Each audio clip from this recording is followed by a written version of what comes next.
Voilà, bonjour à toutes, c'est génial. Alors, je vais commencer à introduire cette séance avec mon instrument.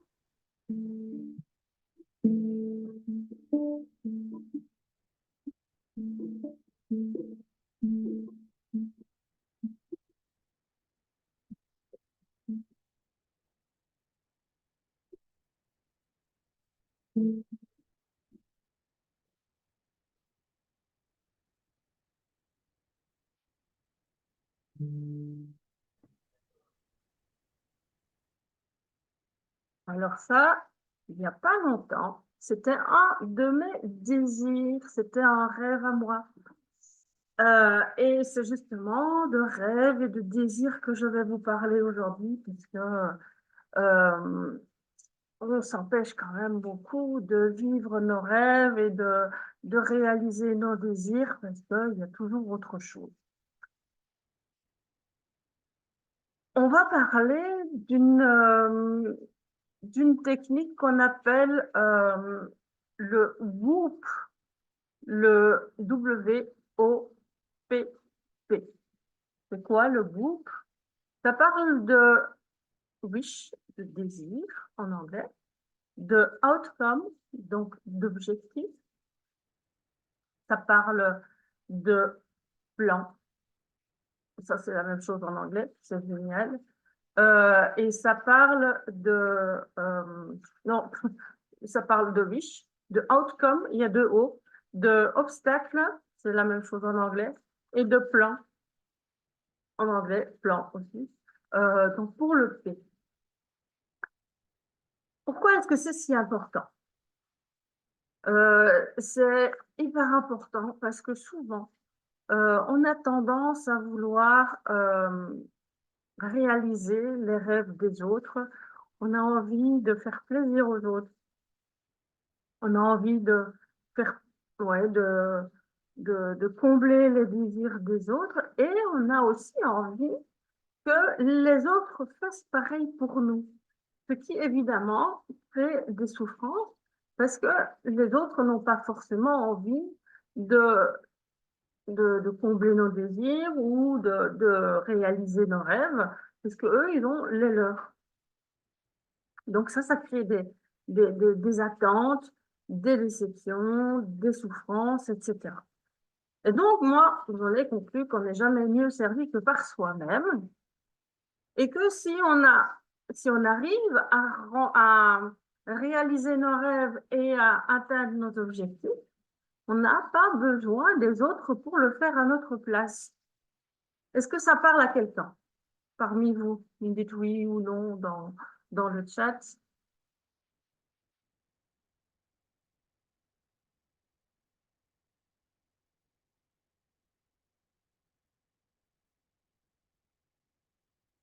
Donc, je vois quand même quelques oui. Il y a juste un non là. Ok. Donc, bon, il y a une majorité de oui. Euh, alors, on a souvent tendance, quand on a, parce que certains travaillent quand même avec la loi d'attraction, on en a parlé le premier jour de la loi d'attraction, hein, beaucoup de gens. euh, ah, ok, d'accord, ça va, Natacha, c'était pas pour ça. Euh, et on a tendance à être très vague dans ce qu'on aimerait bien obtenir. Donc, ce désir, il est très vague dans notre tête, il est très vague quand on l'exprime, il est très vague quand on s'imagine vouloir obtenir quelque chose. Déjà, souvent, parce qu'on ne se donne pas le droit de recevoir quelque chose, et puis on s'imagine que ce n'est de toute façon pas pour nous. En réalité, euh, déjà, on essaye donc toujours, enfin très souvent, de réaliser les désirs des autres, euh, pas que de l'environnement, mais aussi des parents. Combien d'enfants n'ont pas fait les études parce que les parents les projetaient dans dans un métier particulier, comme par exemple les familles de notaires ou les familles de médecins, les familles de chirurgiens, où d'office, il est totalement hors de question que l'enfant fasse autre chose que notaire, médecin, chirurgien ou même boulanger pour les familles de boulanger. Et donc, l'enfant essaye de se réaliser à travers les rêves et les désirs des parents ou des grands-parents ou de toute la famille, de toutes les générations passées, etc. Ensuite, on a aussi tendance à vouloir faire en sorte à réaliser des désirs et des rêves de notre entourage. Par exemple, un conjoint qui rêve de pouvoir faire des voyages. euh, donc, le conjoint qui rêve de faire des voyages, mais vous n'aimez pas ça du tout. Et pourtant, puisque vous l'aimez, parce que vous avez envie de lui faire plaisir, vous allez mettre de l'argent de côté, vous allez restreindre vos besoins à vous, vous allez faire attention, vous allez économiser, vous allez planifier les voyages que le conjoint a envie de faire parce que vous voulez lui faire plaisir et vous voulez être reconnu comme la femme aimante, la femme qui est présente, la femme qui fait tout pour son mari. Je suis passée par là, je suis partie au ski maintes fois alors que je ne supportais pas ça, j'étais morte de trouille, je vous en ai déjà parlé. Et plutôt que de monter à cheval, bah, on allait voir la famille, ou on allait voir les copains, ou on allait voir les rallyes automobiles ou des trucs de ce style-là, j'en avais rien à foutre. J'étais à cheval, il rentrait à la maison et il me disait, oh, c'est quand t'as fini de monter, j'ai envie que tu sois près de moi. Et qu'est-ce qu'elle faisait, la grosse conne? Bah, elle descendait de cheval, elle rangeait son cheval et puis elle rentrait à la maison pour être avec son petit mari. Résultat des courses, ben, j'ai fait une croix sur ma vie et je vivais plus que pour lui. Voilà, ça c'est le coup classique de beaucoup de gens. Et je pense qu'il y a énormément de femmes qui sont concernées par ce genre de choses. Et donc, en gros, on a souvent tendance à faire des choix, non pas en fonction de ses besoins à soi, mais en fonction des besoins des autres, de l'entourage, des parents, du conjoint, des enfants, ou même des amis, etc., pour leur faire plaisir, pour être aimé, pour être toujours dans ce cercle d'amis et être bien intégré finalement. Et le problème, c'est que il y a personne qui pense que vous oubliez vous. Il y a personne qui pense à vous, il y a personne qui va chercher à réaliser vos désirs à vous. Peut-être que si vous avez de la chance d'avoir un conjoint qui fait pareil pour vous, mais c'est quand même pas toujours le cas. Moi, en tout cas, c'était absolument pas le cas. Du tout, du tout, du tout. Et pour me désirs à moi, débrouille-toi, moi, j'ai pas le temps. Voilà. Et puis surtout, il n'y a pas d'argent non plus. Et donc, on tire toujours la courte paille et on n'arrive jamais à atteindre nos désirs à nous, réaliser nos désirs à nous.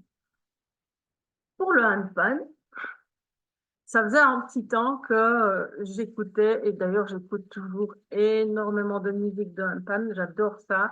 Euh, des autres musiques de relaxation ou d'autres musiques, au bout d'un certain temps, au bout d'une heure ou deux, ça me gaffe, mais vraiment un truc de dingue. Et de handpan, je peux écouter ça pendant des heures.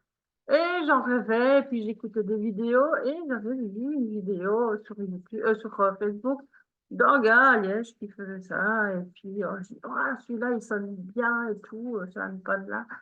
C'est génial. Et puis, un week-end, par hasard. J'ai rien prévu, hein, c'était juste. J'ai pris la balle au bon parce que euh, un week-end de formation au cycle 3 humain est tombé à l'eau parce qu'elles font que deux et il y en a une des deux qui était malade, elle avait le Covid.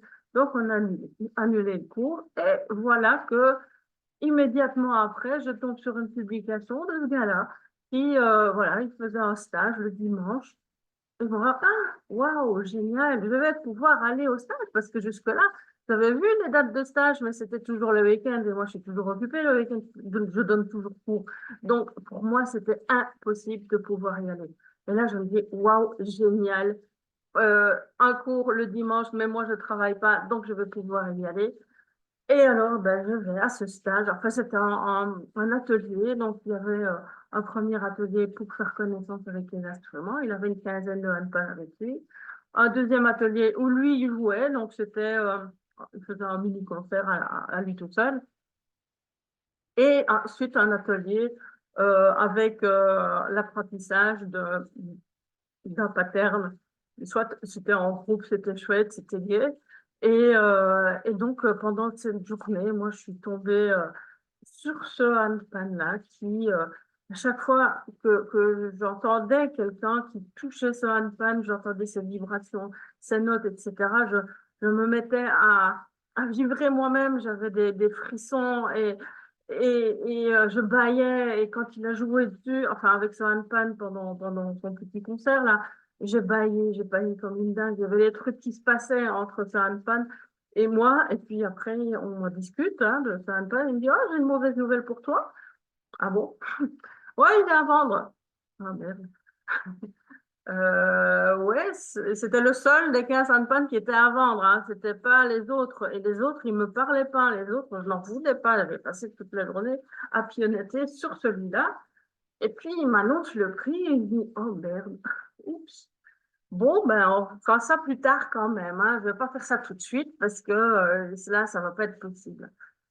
Et puis, elle dit, ben, ça va mijoter dans ma tête. Je lui dis, non, c'est pas possible, c'est trop cher, je peux pas acheter ça. Et puis, je vois ma fille, oh, c'est un copain à moi, je le connais, truc machin. Et puis je me dis, prendrais quand même bien contact avec lui, voir s'il y a moyen de s'arranger pour payer en plusieurs fois, on ne sait jamais. Et puis, j'ai été le trouver. Et puis, je suis rentrée avec. Je suis rentrée avec, pas avec le gars, mais avec un fan. et, euh, et voilà. Il, de nouveau, il a joué avec quand j'étais là chez lui. Et pareil, je baillais. Il se passait des trucs. Et il me dit, bah, quand on a un coup de cœur comme ça pour un pan, c'est difficile après parce qu'il n'y a jamais aucun autre handpan qui n'a exactement les mêmes vibrations, les mêmes sons, etc. Et voilà, c'est rare aussi de tomber comme ça, enfin de craquer comme ça pour un instrument parce qu'ils ont tous des sons différents et il faut tomber sur celui qui nous plaît, quoi. Et donc voilà, j'ai réalisé mon rêve, je l'ai acheté, voilà, j'ai fait ce qu'il fallait pour pouvoir l'avoir et il est là. Et évidemment, j'en suis heureuse parce que des choses comme ça, ça n'arrive pas souvent de craquer pour un truc aussi unique qu'un handpan. Voilà, ça c'était pour la petite histoire. Et alors, effectivement, moi donc j'avais écouté déjà ce handpan mais par Facebook et j'écoutais souvent des handpans et je savais plus ou moins des sons qui me plaisaient bien. Et, euh, et donc, tout ça fait que je pense que le handpan qu'il me fallait a été mis sur mon chemin. Sinon, il ne serait pas arrivé. Parce que j'en ai rêvé, je l'ai désiré, j'ai imaginé des trucs et quand je visualise et quand j'imagine des trucs, j'essaye de ressentir aussi ce que ça donne. Et justement, c'est ce ressenti, on en a parlé le premier jour, hein, ces vibrations, euh, ces émotions qui vont avec vont amplifier le désir et ils vont amplifier la manifestation, la possibilité que ça se réalise dans la matière. Maintenant, pour pouvoir réaliser des choses qu'on désire, déjà, il faut être au clair sur ce qu'on veut. Il faut être précis. Imaginez que vous allez au restaurant et on vient vous trouver à table et vous voulez manger quoi, madame? De la viande. Ok. Et vous voulez quoi comme accompagnement avec votre viande? Oh, des féculents. Est-ce que vous croyez qu'en la cuisine, ils savent ce que je veux manger? Je pense pas. Je pense que même le cuistot, il risque de se dire, c'est quoi cette folle-là? Qu'est-ce qu'elle me veut? Je peux pas lui servir de la viande avec des féculents sans savoir ce qu'elle veut exactement. Et donc, justement, ça, c'est un exercice que vous devez absolument faire. C'est être précis dans ce que vous désirez, dans ce que vous désirez avoir, dans ce que vous désirez manifester, etc.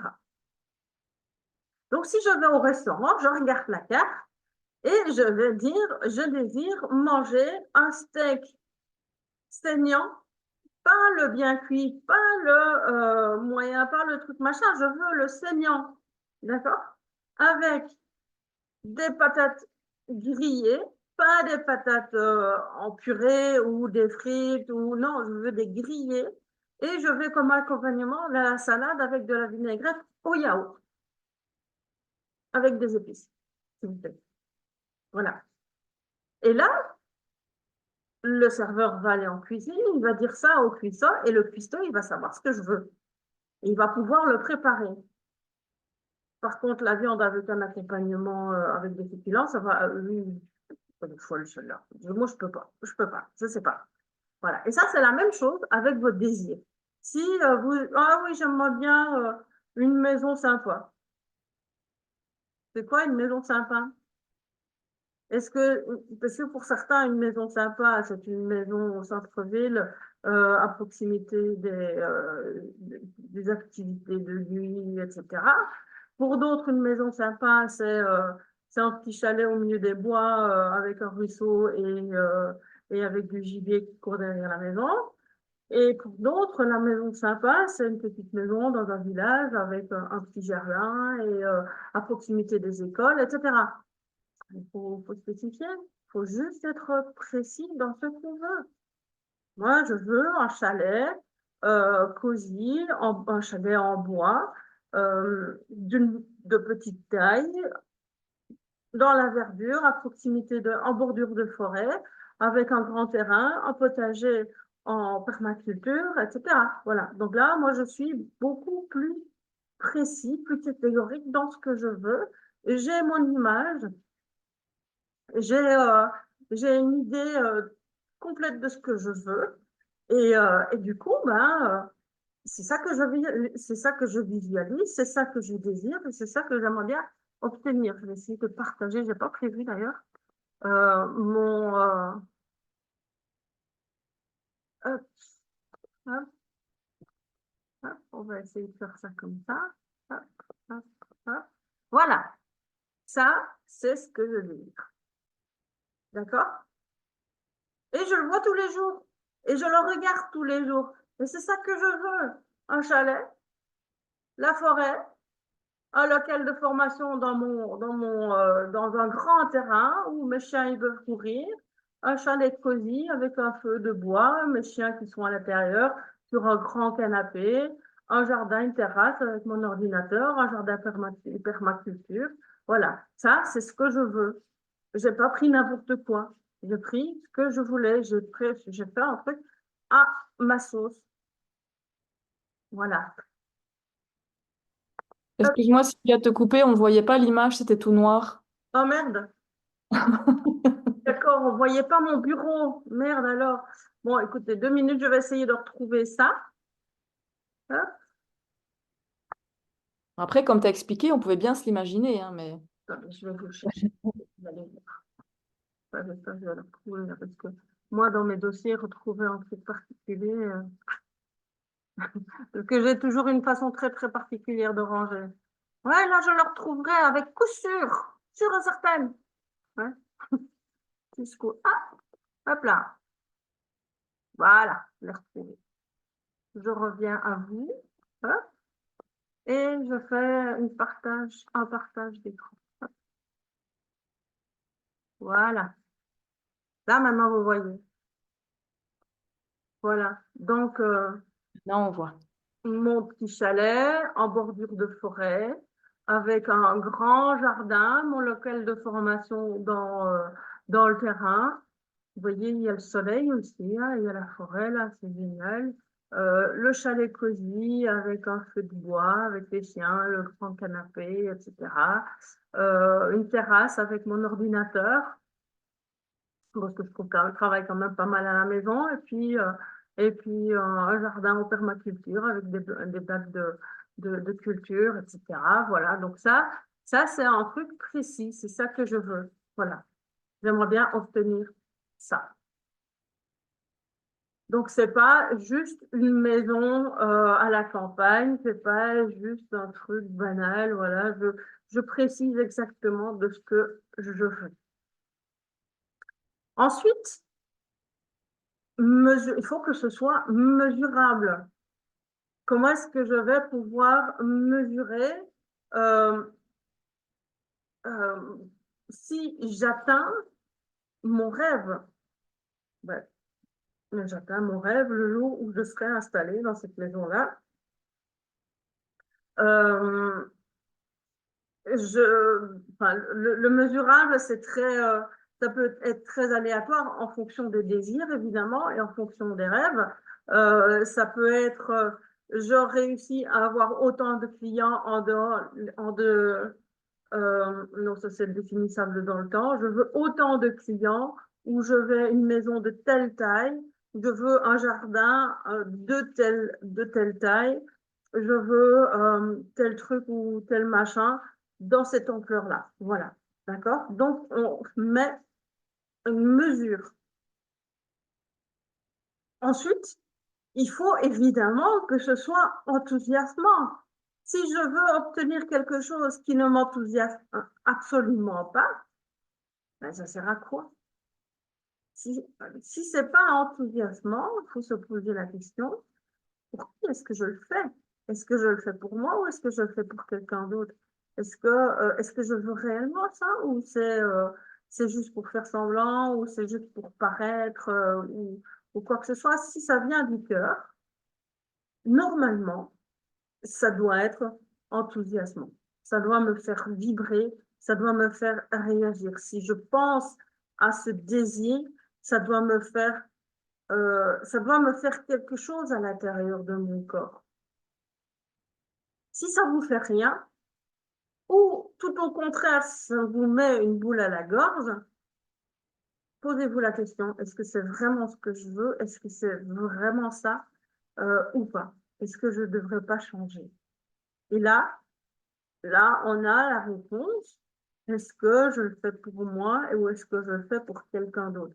Si je le fais pour moi parce que c'est vraiment un truc qui me tient vraiment à cœur et que je crèverais pour pouvoir avoir ça et c'est génial et ce serait merveilleux, etc. Là, ça me fait vibrer. Si ça me fait rien, bah, ça ne sert à rien. Voilà, en gros. Et puis, définissable dans le temps, ça veut dire que dans 6 mois ou dans un an ou dans 5 ans, je veux avoir obtenu, réalisé mon rêve. Voilà.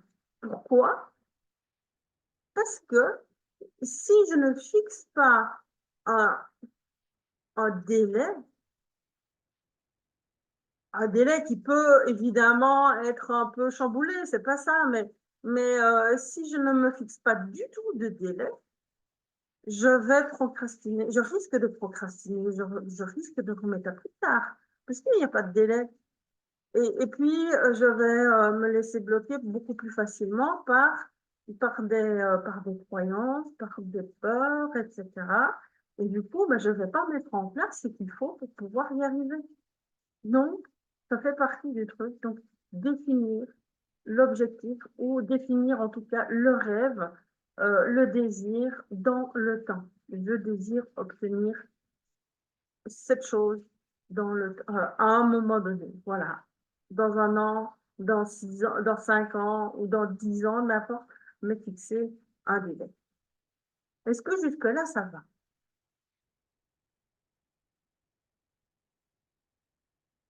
Ok. Personne ne réagit, donc j'imagine que oui. Euh, et vous, quels sont vos désirs à vous? Notez-moi un peu ça. C'est quoi vos désirs? Vous avez une idée déjà? Il y a des messages apparemment qui sont arrivés. Moi non plus, oui, oui, oui. 19h32. Hop. Aller en Afrique voir les animaux sauvages, ça, c'est un très, très beau désir. Ça.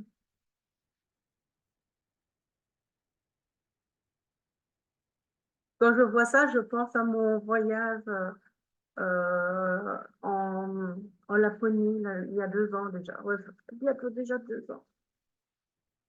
Ah ouais, le désir de faire du shiatsu-kana, ben voilà, ça c'est un désir qui est réalisé, ça aussi, c'est bien.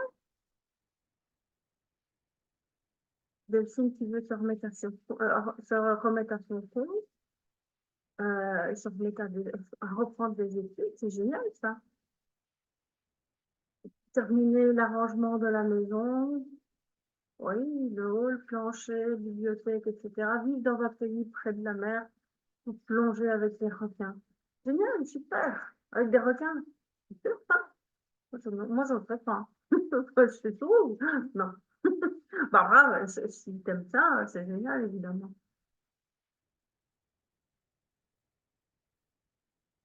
Moi, je me souviens, en voyant le tout premier commentaire, partir en voyage, il y a 2 ans, je suis partie en Laponie finlandaise, toute seule comme une grande. En fait, à mon premier mariage, on se posait la question où on irait faire le voyage de noces. Et moi, j'avais envie d'aller en Islande. Et mon voilà, futur mari m'a dit, oh oui, mais non, l'Islande, c'est trop froid pour toi, tu vas pas aimer. On va aller. Oh, qu'est-ce que tu en penses d'aller. C'est où ça s'appelle comment encore? À Tenerife. Il voulait aller à Tenerife. On est allé dans un hôtel hyper touristique là, dans un endroit, enfin bon, pas hyper touristique. Je me suis fait chier. Il y avait une super piscine. On a mangé tous les jours la même chose. On a fait l'une ou l'autre excursion. C'était chouette. On a vu des baleines. On a fait le tour de l'île. J'ai pris des coups de soleil. J'ai fait une allergie alimentaire. C'était un voyage de noces de rêve, je vous jure. Enfin, soit. J'aurais préféré aller en Islande. Et puis après, bon, bah, quelques années après, j'ai divorcé. Je me suis remariée et puis, oh, on va où en voyage de noces, on va faire du ski. Ok, on va faire du ski. On a été faire du ski. L'hôtel était chouette. Le ski, bon, ben voilà, vous savez ce que j'en pense du ski. Donc, c'était toujours pas mon rêve à moi, c'était toujours le rêve à l'autre. Et puis après le deuxième divorce, j'ai quand même décidé de faire le voyage que j'avais envie de faire. J'avais plusieurs fois, enfin, je rêvais de voir les aurores boréales, je rêvais de voir le Grand Nord, je rêvais de pouvoir faire du traîneau avec les skis, enfin, etc. Et donc, du coup, bah, j'étais toute seule en Laponie finlandaise et j'ai vu mes aurores boréales, le, j'ai fait du traîneau avec les skis, on a été promener avec les skis, j'ai fait de la raquette de neige, on a fait du scooter de neige, j'ai pêché sur les lacs de Norvège, etc., etc. C'était juste grandiose, c'était génial. Et donc, c'était la première fois de ma vie où je faisais un voyage qui me plaisait parce que entre Tenerife, le ski, l'Ardèche et des trucs de ce style-là où ça me plaisait absolument pas, et une fois un voyage qui me plaisait, bah, ça valait vraiment la peine. Et donc, ça, c'était un rêve que j'ai réalisé. On n'a pas toujours l'occasion de réaliser ses rêves, mais quand on a l'occasion de le faire, euh, ben, autant saisir la balle au bon et le faire et en profiter parce que la vie, elle est trop courte. On n'a qu'une Ouais, vie c'est et, vrai. pardon? Je te coupe, mais c'est vrai. Ça fait depuis l'âge de 6 ans que j'y pense.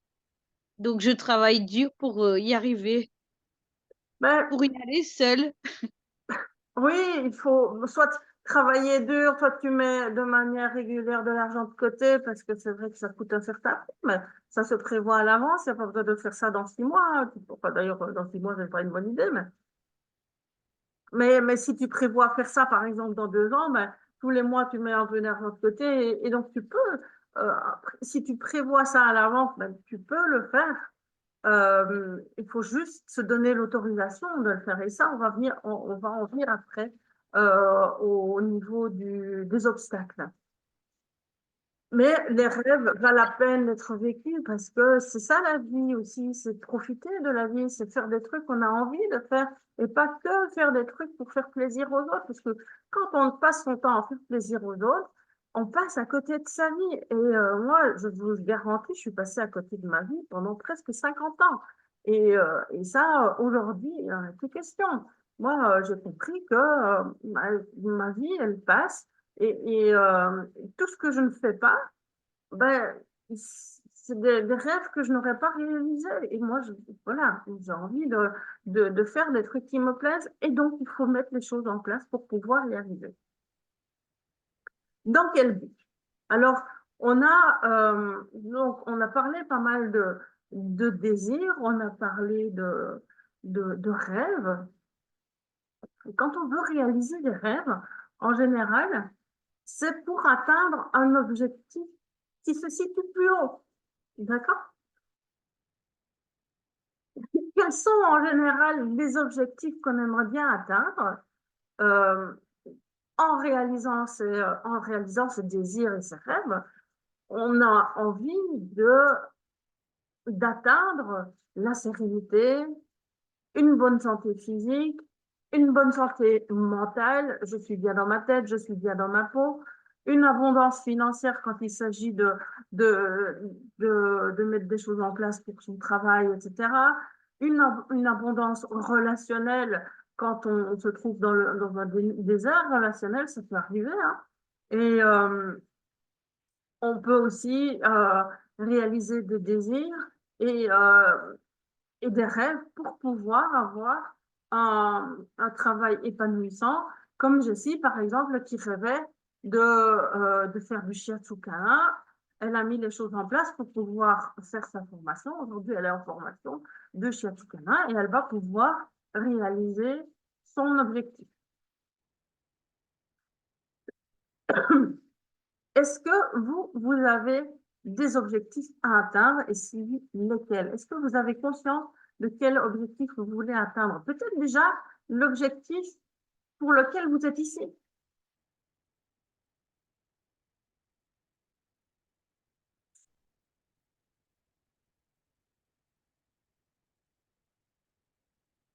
Ah, il y en a beaucoup, je ne sais pas par où commencer. Mais ça, c'est que... Oser bouger. Oui. Et donc, le bouger, ça, c'est donc un désir pour atteindre quoi comme objectif? Ou c'est plutôt l'objectif? Alors, l'objectif final, c'est pas bouger. L'objectif final, c'est pas bouger. Si.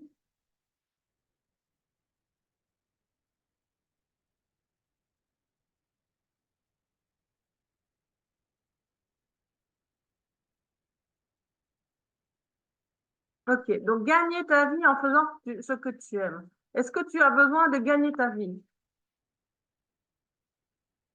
Est-ce que si tu ne travailles pas, est-ce que est-ce que ton fils, tu vas mourir?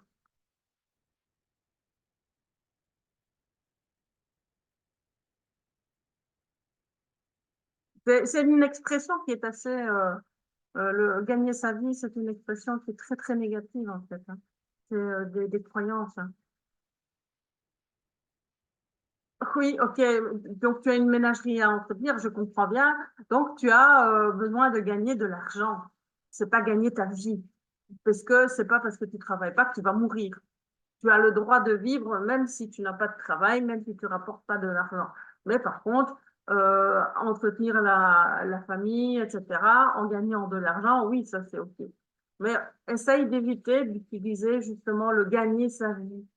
Voilà, c'est le truc en fait, c'est ah, et si je gagne pas d'argent, ben, je vais mourir parce que je ne gagne plus ma vie. Je dois travailler pour mériter de vivre. Et là, on est de nouveau dans dans cette attraction, dans la loi de l'attraction, hein. Voilà. Alors, qu'est-ce qu'on avait? Oui, donc sortir du burn-out et trouver ta voie, effectivement. Être épanoui, avoir des sourires autour de moi. Et donc, oui, donc Julie, être épanouie, voir des sourires autour de toi, et c'est pour toi être heureuse à la fin. Le but Oui, final, c'est exactement. pas d'être heureuse. Oui, Pardon? exactement. Oui, voilà. Donc, c'est pas le fait de faire sourire les autres, c'est ton désir. Et pour ton objectif, c'est toi être heureuse, être Oui, équilibrée. Parce que voilà. Donc, il faut faire la différence. Donc, tu veux faire sourire, ça c'est une chose. C'est le premier pas pour pouvoir après, toi, être heureux, pour être bien. Voilà. C'est pour être bien clair, hein. Voilà, je reviens à cette précision, à cette clarté de ce que je veux et de vers quoi j'ai envie d'aller. c'est Alors, ça. ouais. Euh, Alors, pas mal, beaucoup de mal à fixer des objectifs précis. Oui, évidemment, ça prend du temps et puis ça faut s'entraîner aussi. Et puis, on va voir aussi dans les obstacles après, c'est se donner le droit d'avoir des objectifs. Parce que si on ne se donne pas le droit d'avoir des objectifs, c'est hyper difficile de fixer des objectifs. Parce que ça ne sert à quoi?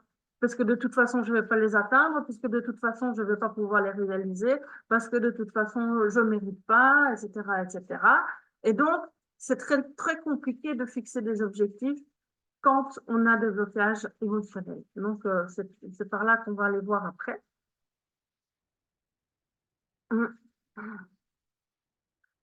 Alors, on a être épanoui, qualité de vie, pas de regrets à la fin. Oui, tout à fait. Donc, euh, ton objectif, c'est la sérénité, la santé mentale aussi. Manu. Et puis, donc, atteindre plus de sérénité, pour voir le positif, lâcher prise, me permettre du temps et des choses pour moi. Ben voilà, pareil pour Marie-Lise, excuse-moi. Me motiver à perdre du poids et aussi avoir le cran de devenir indépendante et de me reconvertir professionnellement dans le secteur que tu aimes. C'est des très, très beaux objectifs et moi, je suis sûre que tu vas y arriver. Euh, Sachant bien que bon, bah, tu connais les histoires de... euh, non, c'est pas toi. Et c'est Elodie. Mais voilà, le fait de perdre du poids, on peut perdre du poids quand on n'a plus besoin de combler un vide. Et souvent, quand on veut combler un vide, quel qu'il soit, un manque d'amour, un manque d'attention, un manque d'affection, un manque de reconnaissance, etc., qu'est-ce qu'on fait? Ben, soit on a des addictions, soit on mange, soit... enfin, voilà. On essaye de remplir ce vide et du coup, ben, on se retrouve avec un surpoids. Et donc, le fait d'apprendre à t'aimer, le fait de te sentir mieux dans ta peau permettra effectivement de perdre du poids parce que de manière tout à fait naturelle et peut-être aussi avec l'aide d'une nutritionniste. Et là, j'en connais une qui sait ça certainement très bien. Voilà. Et puis voilà, donc c'est des objectifs, des super beaux objectifs. Alors, être heureuse. Ça, c'est un très beau, un bel objectif aussi, hein, être heureuse. Maintenant, c'est quoi être heureuse pour toi, Sylvia? Donc, est-ce que tu pourrais être plus précise dans ce que c'est que d'être heureuse? Alors, vivre au quotidien, pas survivre, pas une bataille éternelle. Oui, c'est un peu, ouais, tout à fait, la recherche pour laquelle on est ici, hein. Voilà. Ça, c'était concernant les objectifs à atteindre. Évidemment, comme pour tout, Et c'est ça aussi la vie, c'est que tout, évidemment, n'est pas aussi facile, tout ne vient pas comme ça du jour au lendemain. Je vais voir ici parce que j'ai la gorge faite.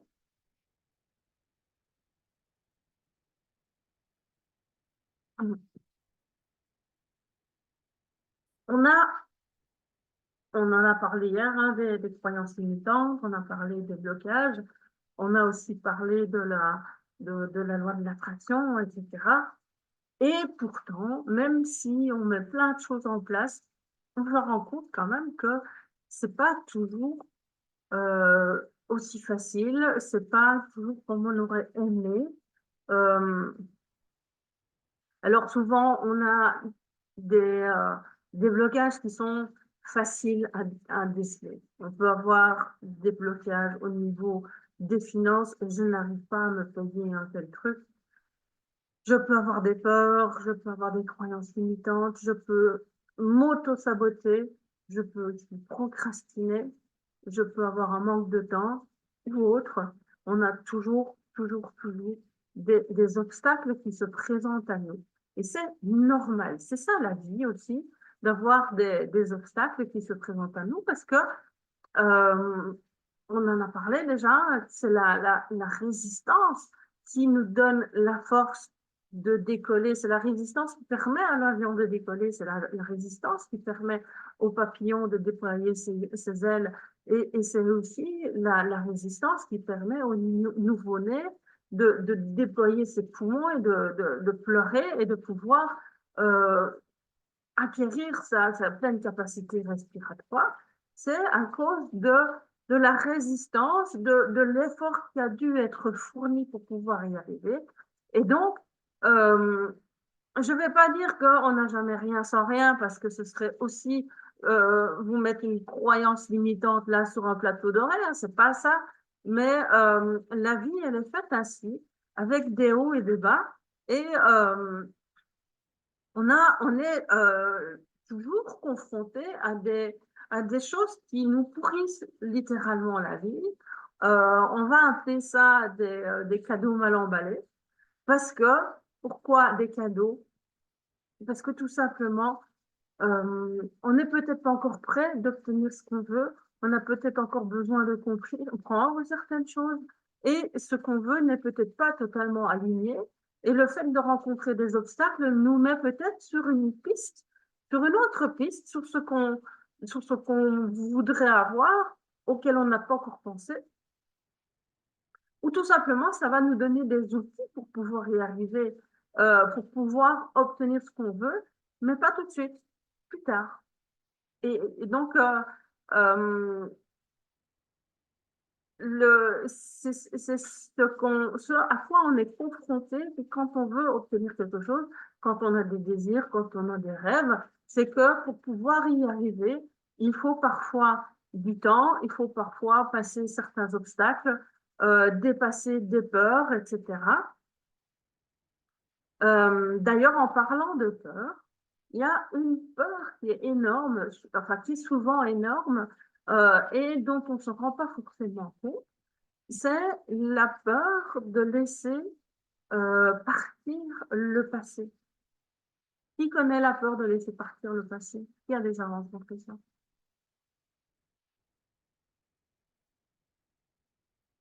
Oui, et de un.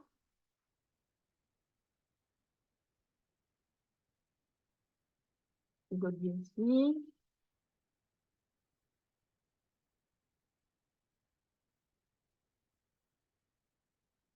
Marie-Lise, non? Tu n'as pas rencontré de peur de laisser partir le passé? Oui, c'est une difficulté, évidemment. Bah, on peut interpréter ça comme une difficulté, mais c'est tout simplement la difficulté à sortir de sa zone de confort. La, oui, Pas que je ne pense pas. Peut-être qu'il y a quelque chose, mais je ne pense pas. d'accord. Mais on verra ça après. Peut-être qu'il y a un truc ou l'autre qui te viendra à l'esprit ou pas. Hein. C'est possible aussi que tu n'aies pas du tout ce problème-là. Il y a des gens qui sont très spontanés, qui peuvent changer de projet sans aucun problème, ou déménager ou changer de boulot sans se poser de questions. Mais ça arrive quand même extrêmement souvent on a cette peur ou en tout cas cette difficulté à quitter une situation dans laquelle on est habitué. Donc, c'est ce qu'on appelle la zone de confort. La zone de confort, Ah c'est oui. forcément un endroit où on est vachement bien confortable et super à l'aise. La zone de confort, c'est c'est une zone dans laquelle on est habitué. Ça peut être un mariage conflictuel, mais on le connaît tellement bien et on se dit, oh, ouais, bon, il y a pire que ça, quoi. Et changer, oui, mais non. Pourquoi changer? Parce que si je change, ce sera peut-être encore pire. Et donc, je reste dedans. Et pareil pour une maison, difficulté à quitter une maison parce qu'on se dit, bah, ici, j'ai mes repères et je sais que la boulangerie, elle est là, et puis je connais les voisins, et si jamais je déménage, je vais peut-être avoir des voisins chiants, et puis peut-être que je ne m'y plairai pas, et puis peut-être, et peut-être, et peut-être, et peut-être, et donc on n'y va pas. Tout simplement, on reste bloqué dedans. Même si, bah oui, la maison elle est trop petite, ou le mari il est vachement chiant, il est même limite manipulateur ou agressif, ou je sais pas tout quoi. Voilà. Ah ben voilà, c'est OK. Il y a très peu de gens qui n'ont absolument pas de difficulté à quitter une zone de confort. Hein. C'est normal parce que l'humain, il est fait comme ça. L'humain, il a besoin de ses habitudes et sortir de ses habitudes, ça peut être, pour certaines personnes, c'est hyper compliqué. Pour d'autres, oui, ça va encore, mais bon, ça n'est jamais quand même une partie de plaisir de chambouler sa vie du jour au lendemain et de laisser tout tomber pour recommencer ailleurs et tout nouveau. Voilà. En gros, c'est ça. Donc, cette peur de laisser partir le passé, cette manière de s'accrocher à ce qu'on a et que finalement, tant qu'on s'y accroche, ben, on ne peut pas avoir le renouveau dans sa vie. Oui, évidemment, ça dépend des situations. Il y a certaines choses, c'est plus facile, d'autres, c'est beaucoup plus compliqué. Et en fonction des conséquences aussi du choix à faire, ça peut prendre des proportions totalement différentes. Hein. Ça, c'est clair que euh, on change pas de culotte de la même manière qu'on change de maison. Hein. Voilà. Et donc, il y a des choses qui sont plus faciles que d'autres, il y a des prises de décisions qui sont plus faciles que d'autres. Et même, je veux dire, pour le boulot, parfois, c'est difficile de choisir de quitter un boulot parce qu'on ne sait jamais ce qui se passe après. Est-ce qu'on trouvera du boulot? Euh, est-ce que le nouveau boulot, il sera mieux ou pas? On n'en sait rien. Et pour pouvoir essayer un nouveau boulot, il faut que je puisse quitter l'ancien d'abord parce que je peux pas travailler 2 temps plein dans 2 boulots différents, quoique je l'ai bien fait, mais bon, soit. Mais malgré tout, en général, il faut quitter le premier boulot pour pouvoir avoir le nouveau. Et c'est ça qu'il faut dire, il faut se dire, voilà, est-ce que ça m'empêche, est-ce que ma peur de quitter le passé m'empêche d'avoir le nouveau ou pas? Et si oui, qu'est-ce que je dois faire pour pouvoir y arriver quand même? Voilà. Donc, il y a ces résistances au changement, ces histoires aussi qu'on se raconte. On se fait des idées, on se fait des films dans la tête. Il y a des champions pour ça, hein, de se faire des films dans la tête pendant les nuits entières, pendant des semaines et des mois et des années, parce que on a peur de quitter ce qu'on connaît, parce que ça fait trop peur de ne pas savoir comment ça va se passer après est-ce que je vais être plus heureuse? Est-ce que ça va être mieux pour moi ou pas? Est-ce que je serai épanouie ou pas? Etc. Et puis après, il y a encore aussi de nouveau, cette mésestime de soi-même.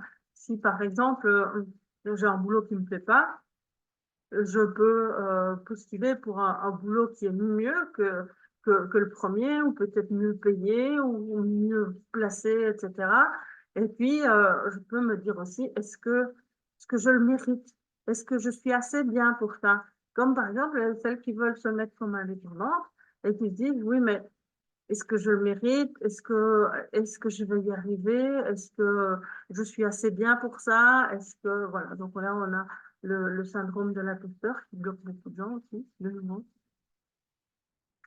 Alors, je vais juste jeter un petit coup d'œil dans le chat parce que je n'ai pas tout lu.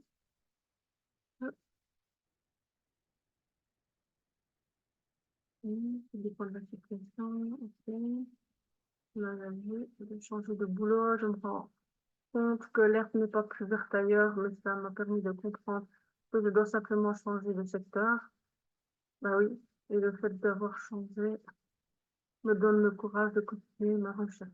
Oui, évidemment, si on cherche toujours dans le même secteur et que c'est le secteur qui pose problème, évidemment, en fait, le fait de rester toujours dans le même secteur, c'est aussi rester dans sa zone de confort. On se dit, bah oui, je vais changer, mais en réalité, on ne change pas, on reste dedans.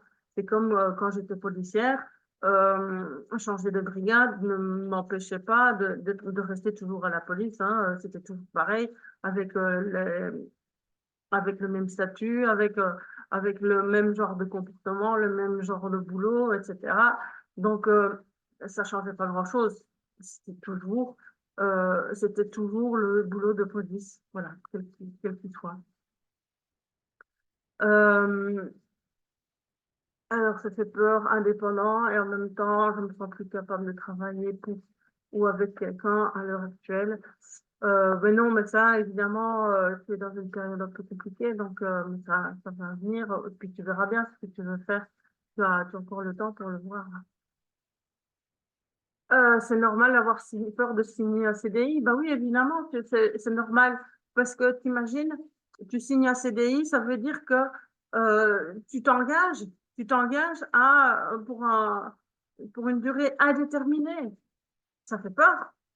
C'est comme se marier. On s'engage aussi pour une durée, pour un contrat à durée indéterminée. C'est beaucoup moins flippant de courtiser quelqu'un, de voir quelqu'un, de tomber amoureux, c'est génial. Après, quand il faut s'engager, euh, euh, est-ce que j'ai envie de m'engager? Bah, pour le boulot, c'est pareil. Est-ce que j'ai envie de m'engager? Si ça me fait peur, bah, il faut se poser des questions.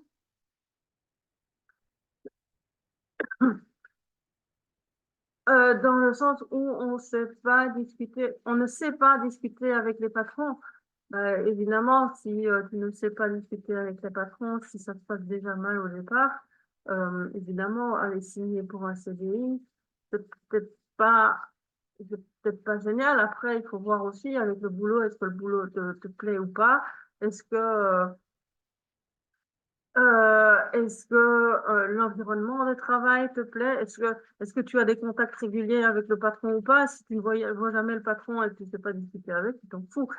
Mais si tu as ton patron sur le dos en permanence, ne pas savoir discuter avec, ça peut être un obstacle. Et donc là, avoir peur de signer le CDI, évidemment, ça peut être compliqué. Après, tout ça, ça dépend. Euh, c'est pas forcément le patron le problème. Le patron, c'est l'agent extérieur qui va réveiller les choses chez toi. Donc, euh, on a toujours le choix de dire soit c'est la faute aux autres, c'est la faute du patron, on peut pas discuter avec et ça me fait peur, etc. Pose la question, qu'est-ce qui te fait peur toi? Qu'est-ce que ça réveille en toi? Est-ce que il y a quelque chose que tu peux modifier pour que tu vois ça d'un autre angle? Peut-être que ton patron, il représente peut-être une image d'une personne que tu as connue auparavant et que ça s'est mal passé ou quoi, et du coup que ça se passe pas bien avec lui. Voilà. Bah, je te réponds tout de suite. C'est parce que l'expérience de mon ancien travail était négative. j'ai été virée, je suis contente. Mais ici, je fais un boulot qui est bien, j'ai pas de chef derrière mon dos, etc. Je fais un peu ce que je veux, mais j'aimerais les rencontrer pour certaines conditions de travail et lancer un projet qui serait épanouissant pour les personnes seules à domicile, Ouais. parce qu'il y a un projet à lancer en fait. Et j'ai une idée dans la tête, mais j'aimerais bien les rencontrer pour discuter de tout ça. Et ok, et t'as essayé, t'as fait des démarches pour pouvoir les rencontrer ou pas? Bah, non, pas pour l'instant, on signe des contrats, via l'assistante sociale Ouais, qui relève, plus haut, mais je n'ai jamais écrit un email pour les rencontrer. voilà. Peut-être que je vais les rencontrer parce que c'est sûrement un CDI, donc j'espère. Je croise les doigts pour, proposer quelque chose. Voilà, et donc, oui, donc tu peux effectivement déjà commencer par écrire, par prendre contact, parce que si on ne sait pas parler au patron, ça peut signifier que le patron ne veut pas te parler, ou ça veut dire aussi que tu n'as pas essayé de lui parler. Et donc, ici, vu que tu n'as même pas essayé, voilà, ce serait dommage de passer à côté, de ne pas signer le CDI parce que tu n'as pas parlé au patron, alors que le patron, il peut pas savoir que tu as envie de lui parler. Tu vois ce que je veux dire? Oui, bah, ça va, je vais lui écrire bientôt alors. Voilà, bah, tu lui expliques, hein, tu lui expliques que tu es intéressé par l'emploi, tu lui expliques ce que tu as envie de faire et quelle est ta vision des choses. Après, si ça lui plaît pas, il va te cacher aussi, hein, il va te dire, bah, non, ça me plaît pas, ou j'ai pas envie de ça, ou ça me convient pas. Voilà, quand on pose une question, évidemment, il faut s'attendre aussi à une réponse, et la réponse, bah, elle sera celle qu'elle sera. Après, c'est comme pour le restant de la vie, elle est comme ça, il y a des hauts et des bas, et tout n'est pas rose, tout n'est pas génial, il ne va pas forcément accepter parce que tu auras fait une proposition. Voilà, mais au moins tu seras clair. Au moins tu auras la réponse. Je crois pas qu'il soit fermé aux discussions. Je vais voir. Il faut Donc, que je mette les cartes dans mes mains et bah, voilà, il tout me à reste 3 semaines pour le faire. ouais, voilà, tout à fait. Donc, la première chose que tu dois faire, c'est prendre C'est contact mettre avec lui. Tu ne peux pas avoir une réponse et tu ne lui poses pas la question. Tout simplement. Ça ça va? vaut. Ouais, Ok. merci. Ben, je t'en prie. Euh, Alors, après avoir analysé les, les obstacles, il est intéressant de voir à ce moment-là comment faire pour pouvoir justement contourner les obstacles, pour pouvoir attirer ce que j'ai envie d'attirer, pour pouvoir réaliser mes rêves, atteindre mon objectif. Donc le but, c'est d'enlever tout ce qui nous empêche de réaliser nos rêves, nos objectifs, d'atteindre nos objectifs. Euh, Et ce qui est hyper important, c'est de sortir du jugement de ce qui est. Qu'est-ce que je veux dire par là? C'est tout simplement que certaines choses ne se font pas, ou alors ne se font pas tout de suite. Certaines choses prennent du temps. Et tant que je suis en colère parce que ça va pas assez vite, parce que ça va pas comme je veux, et parce que j'ai pas le boulot que je veux, parce que truc machin, et parce que bazar, bah, je suis en résistance. Et tant que je suis en résistance, euh, je, je bloque le processus. D'accord? Donc, la première chose à faire, donc, c'est, OK, c'est pas encore pour maintenant. Si un projet, si ça prend du temps de mettre un projet en route, OK, le temps, c'est le temps, il passera de toute façon. C'est accepter que ça puisse prendre du temps.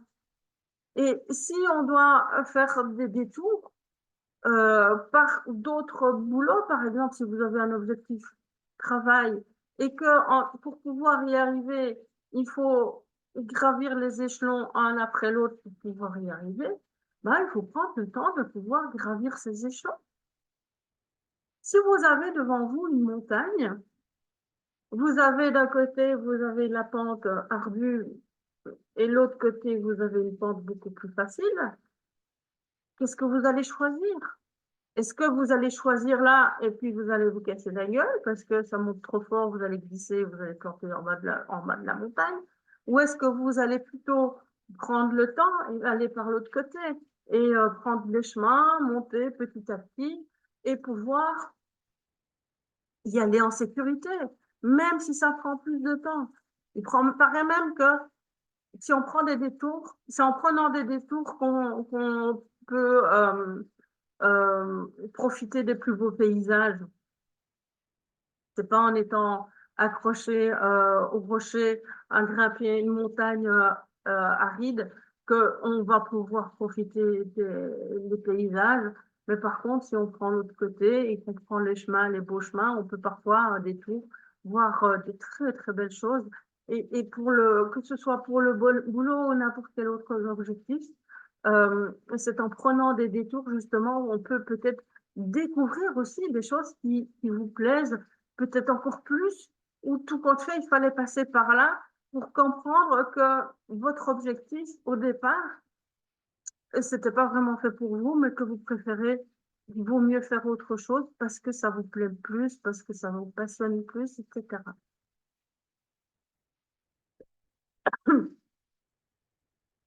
Euh, si quelque chose se met en travers de votre désir, c'est aussi souvent pour pouvoir acquérir des, des nouveaux comportements ou nouvelles compétences, etc. Donc, parfois, comme je dis, voilà, il vaut mieux prendre des détours et quand on fait des détours, on peut rencontrer des situations qui nous font évoluer et c'est fait pour ça. Euh, J'aurais pu, moi, par exemple, me lancer dans le coaching il y a 5 ans ou 10 ans. J'ai eu des cours de coaching quand j'étais à la police, à la gendarmerie, puisque j'étais gradée, donc pour pouvoir être gradée, il fallait suivre certains cours. Et j'aurais pu tout de suite après dire, oh voilà, j'ai suivi des cours, je peux être coach aussi. Mais j'ai dû passer par d'autres étapes parce que tout simplement, est-ce que j'avais les compétences? Est-ce que oui, j'avais appris des théories, etc. Ça, c'était très bien, mais est-ce que moi, j'avais les compétences euh, psychologiques pour pouvoir le faire? Est-ce que j'avais l'expérience pour pouvoir le faire au niveau humain, au niveau relationnel, au niveau communication, etc.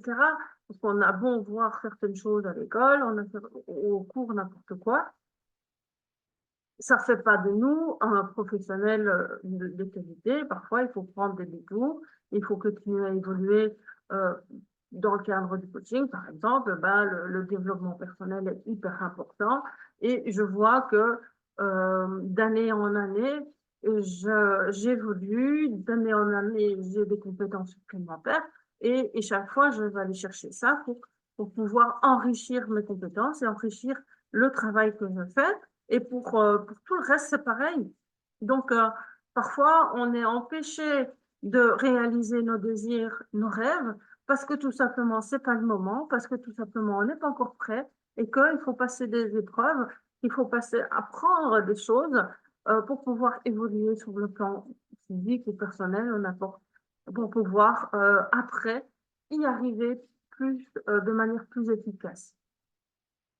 Voilà. Euh, Changer aussi les mécanismes de pensée. Euh, Comme je disais tout à l'heure, le fait de rester braqué sur les résistances, sur ce qui ne va pas, sur ce que ça dure trop longtemps et j'ai pas l'argent et j'y arrive pas, etc., etc. Ça ne fait jamais que bloquer le cheminement. Donc, accepter que ça puisse durer du temps, accepter que ça coûte un certain prix, accepter que euh, je dois passer certaines étapes, accepter que je dois peut-être réussir un examen, accepter, ok, c'est ça la vie, c'est par ça que je dois passer, ok, c'est ok, comme ça. Euh, on m'offre pas des cadeaux sur un plateau doré. Pour pouvoir y arriver, je dois passer certaines étapes et c'est normal. Et si je ne l'ai pas, Si je n'y arrive pas, c'est peut-être tout simplement parce que c'est pas fait pour moi. Peut-être que ou c'est trop tôt, c'est pas le bon moment, tout simplement. Voilà. En tout cas, revenons à notre montagne.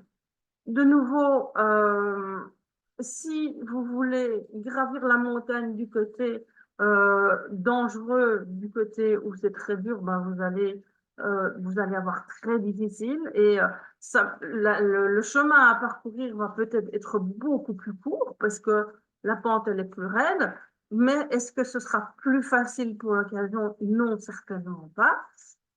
Par l'autre côté, évidemment, c'est faire un détour, ça va prendre plus de temps, ça va prendre, ce sera une beaucoup plus grande distance et vous y allez petit à petit, vous allez y aller progressivement, mais en tout cas, ça vous donnera la sécurité euh, d'arriver petit à petit et de progresser de manière sécure.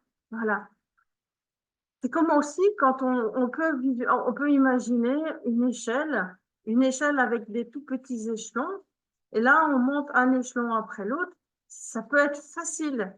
Par contre, si je prends une échelle avec des échelons très écartés, bah, je vais rester bloqué au sol. Et du coup, ça va être beaucoup plus compliqué à monter, puisque les échelons ils sont beaucoup trop élevés, trop écartés. Je ne vais pas y arriver, je risque de tomber, je risque de perdre l'équilibre, etc. Qu'est-ce que ça signifie? Tout simplement, c'est qu'on a tendance à vouloir foncer, à vouloir y aller et à pouvoir y arriver tout de suite. Je veux être praticien chez tout. Moi, j'ai souvent des gens qui me demandent, ah, il faut combien de temps? Ah, c'est 3 ans. Il n'y a pas moyen de faire ça en un an.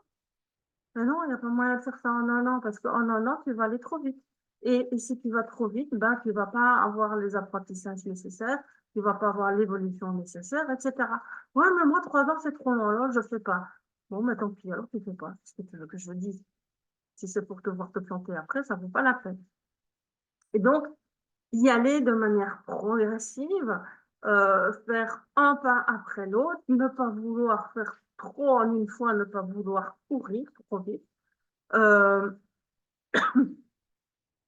Et se poser tout simplement la question, parce on est souvent bloqué par cette masse de choses à faire. Ah, il y a tout ça à faire, mais comment est-ce que je vais faire? Mais c'est la catastrophe, j'y arriverai jamais. C'est une montagne de travail, une montagne de trucs, machin.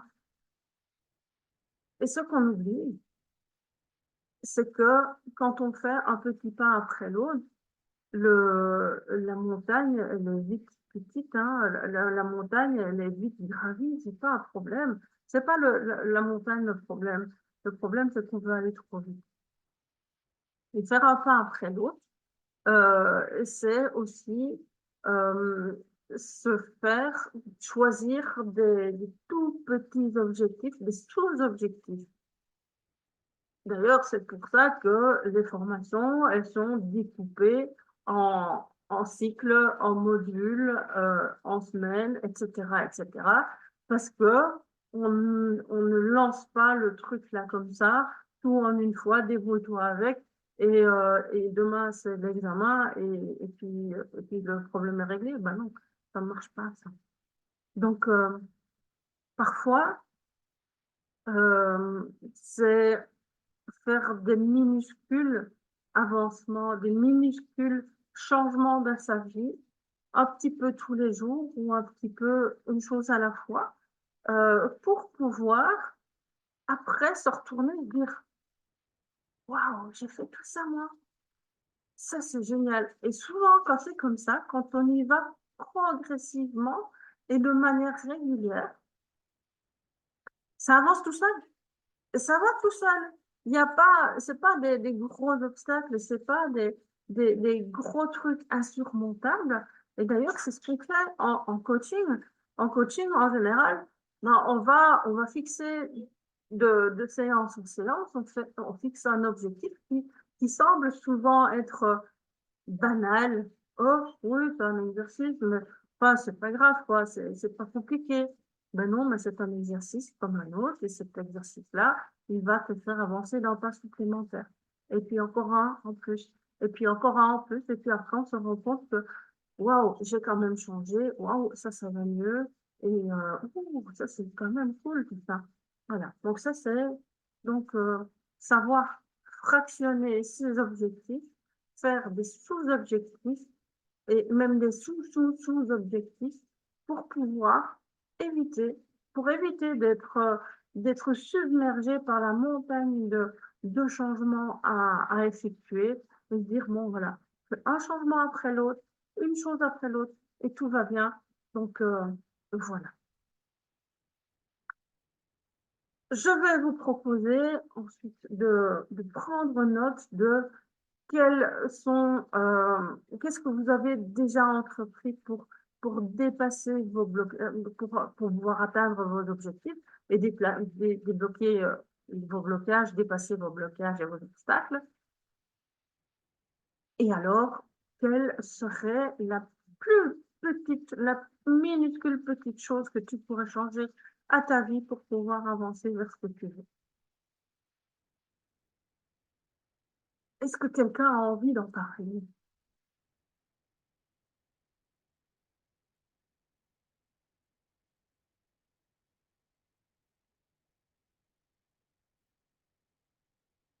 Non? Voilà. Ben, du coup, je ne vais pas recommencer le laïus concernant les... Oui, il faut digérer les infos, évidemment. Il y a pas mal d'infos, hein. Effectivement, donc, ce sont 3 webinaires qui sont quand même intenses. Il y a beaucoup, beaucoup, beaucoup d'informations avec énormément de possibilités. Je ne vais pas vous refaire le laïus concernant l'accompagnement que je propose. Vous m'avez entendu parler hier et avant-hier. C'est déjà pas mal. Si ça vous intéresse, ce matin, je vous ai envoyé le lien.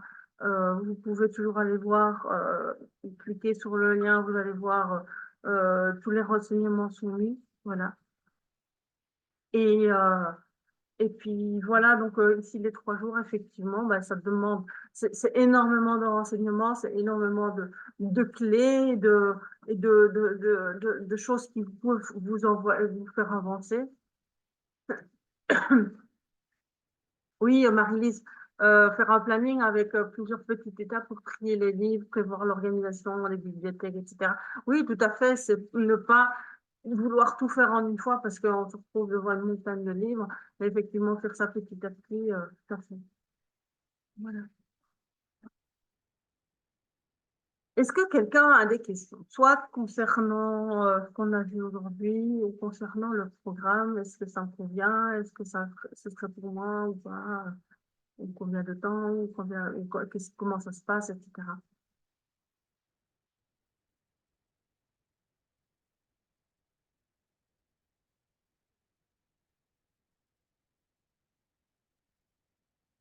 Alors, visiblement, Je me permets d'allumer le micro, excuse-moi Sylvia. Euh, c'est juste une petite question par rapport à ton tableau de vision que tu avais fait de ton chalet. oui. Utiliser un programme pour faire ça? Parce que Ah moi, oui, pour faire mon tableau de vision, je m'étais amusée à découper des trucs, enfin, les imprimer, les découper, les coller, et oui, voilà, je trouve que c'est mais moins personnel euh, que ça. ouais, les tableaux de vision, ils se font souvent avec des images qu'on découpe, etc. Moi, bon, ça fait plusieurs années que je fais des visuels avec les chiens, avec les courses de chiens, etc., mais aussi pour le boulot. Et je travaille avec un programme qui est semi-professionnel, Ah, ok. qui demande quand même pas mal d'exercices avant de pouvoir le maîtriser à tel point de faire ce genre de composition de photos. Voilà. Ah oui, ok. Oui, parce que justement, comme tu avais placé les chiens et tout, bah, ça fait encore plus réel. Et je me dis, ah tiens, oui, ça c'est une bonne idée, mais je sais pas du tout comment faire, mais ok, je comprends qu'il faut Maintenant, un... avec Canva, il y a moyen de faire pas mal de choses aussi, déjà beaucoup plus facile. Mais je connais pas bien Canva, je n'avais pas travaillé dessus, mais il paraît que c'est quand même assez sympa et beaucoup moins cher aussi. Voilà. Mhm. Ok, ça Voilà. va. Mais Merci. que le genre de visuel, voilà. Moi, c'est Ouais, ce que j'aime bien. merci. Je t'en prie. Voilà. Alors, si vous n'avez pas d'autres questions, ben, on va passer au tirage au sort. Bon, c'est pareil, hein, un tirage pour un coaching. Où est-ce qu'il est mon truc là maintenant? Partage d'écran. Alors.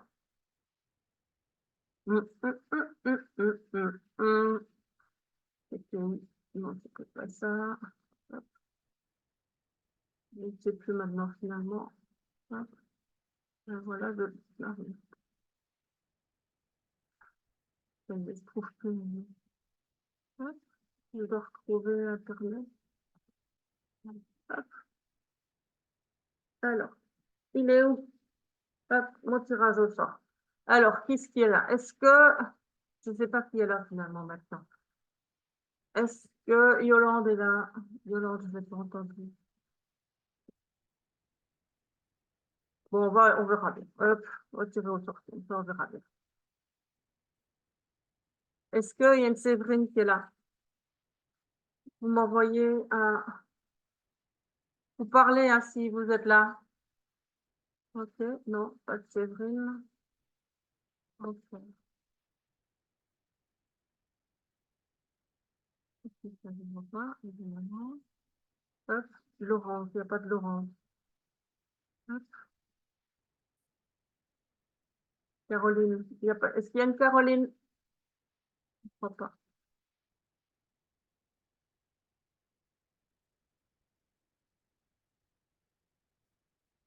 Coralie n'est pas là. Vous voyez, Jessie, elle est là. Ben voilà, Jessie, elle gagne une séance de coaching avec moi. Oh, bah c'est cool. Merci, merci. Écoute, avec plaisir. Je vais essayer d'arrêter ce truc-là. Hop là. Voilà, je suis revenue. Voilà, bah, félicitations, Jessie. C'était la 3e gagnante de ces 3 jours-là. Voilà. Merci. On se recontacte pour le rendez-vous, hein. Ça va? Ouais, ok, merci. Ok. Ben voilà, ça, là-dessus, ben, on termine Je peux me demander si toi tu veux pas, si toi tu peux le faire. Je sais pas. Et que là, j'ai envie de répéter. Ouais. Je vais être obligé de faire. C'est pareil. Bon, ouais. Ben merci pour votre présence. Merci d'avoir participé. Ça m'a beaucoup fait plaisir de vous voir aussi spontané dans vos réponses, etc. C'était très, très chouette. Ça m'a beaucoup plu pour cette première. Et voilà, donc pour le reste, vous savez où me trouver. Et le programme, si ça vous intéresse, jusqu'au 10, vous avez une réduction de prix, donc c'est 280. Et sinon, on commence le 18, donc les inscriptions, c'est jusqu'au plus tard le 17. Et puis voilà. Ça va? Pour les étudiants de Château, on se revoit bientôt. Pour les personnes que je ne connais pas, bah, ce sera un plaisir de vous revoir un autre jour, peut-être dans d'autres circonstances ou n'importe. Voilà. Je vous remercie en tout cas beaucoup d'avoir été là et je vous souhaite une belle soirée. Merci à vous. Merci. Bonne soirée, à bientôt. Bonne soirée à tout le monde. Bonne soirée. Bonne soirée.